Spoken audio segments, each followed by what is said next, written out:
Well, howdy there, Internet people. It's Belle again. So today, we're going to talk about Trump's shutdown. Week 2 begins. There are different ways of counting the shutdown. We're going to go by calendar weeks. This is the start of the second calendar week, and right now, there's no end in sight. Both sides are digging in.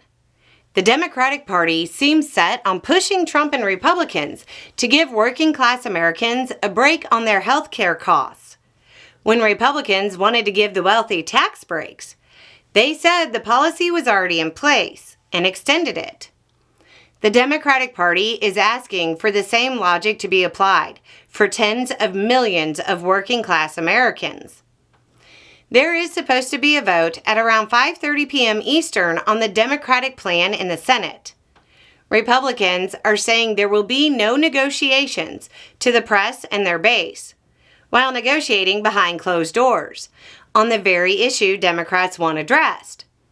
They say there won't be negotiations, and then announce that Trump will lay off people if Democrats don't agree.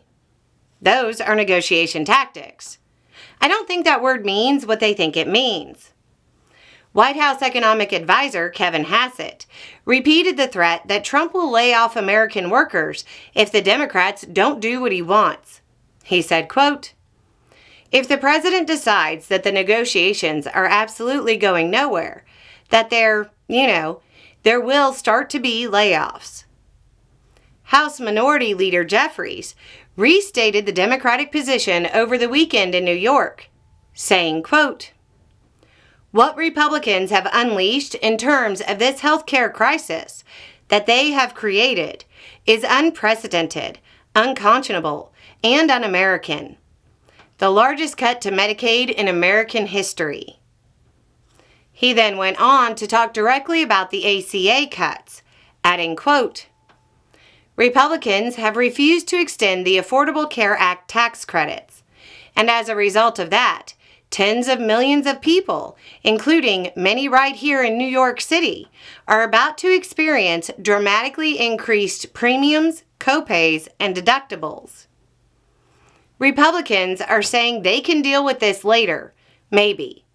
But the reality is that if working-class Americans are going to experience the kind of premium hike Republicans say they are unwilling to address right now, they have to know they're going to experience those hikes in advance.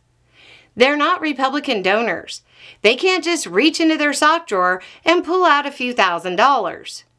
Republicans seem to want to tell them how much they'll raise their premiums in the middle of the holiday shopping season.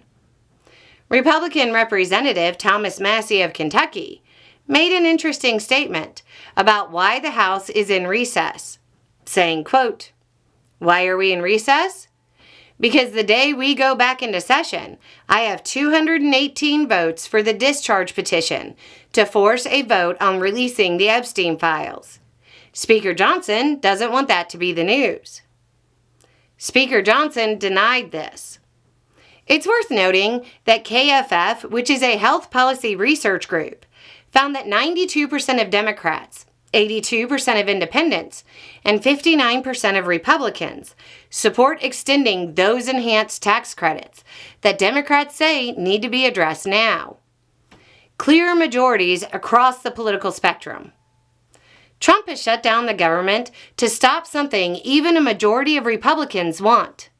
Bold move. We'll see how that works out for him. Anyway, it's just a thought. Y'all have a good day.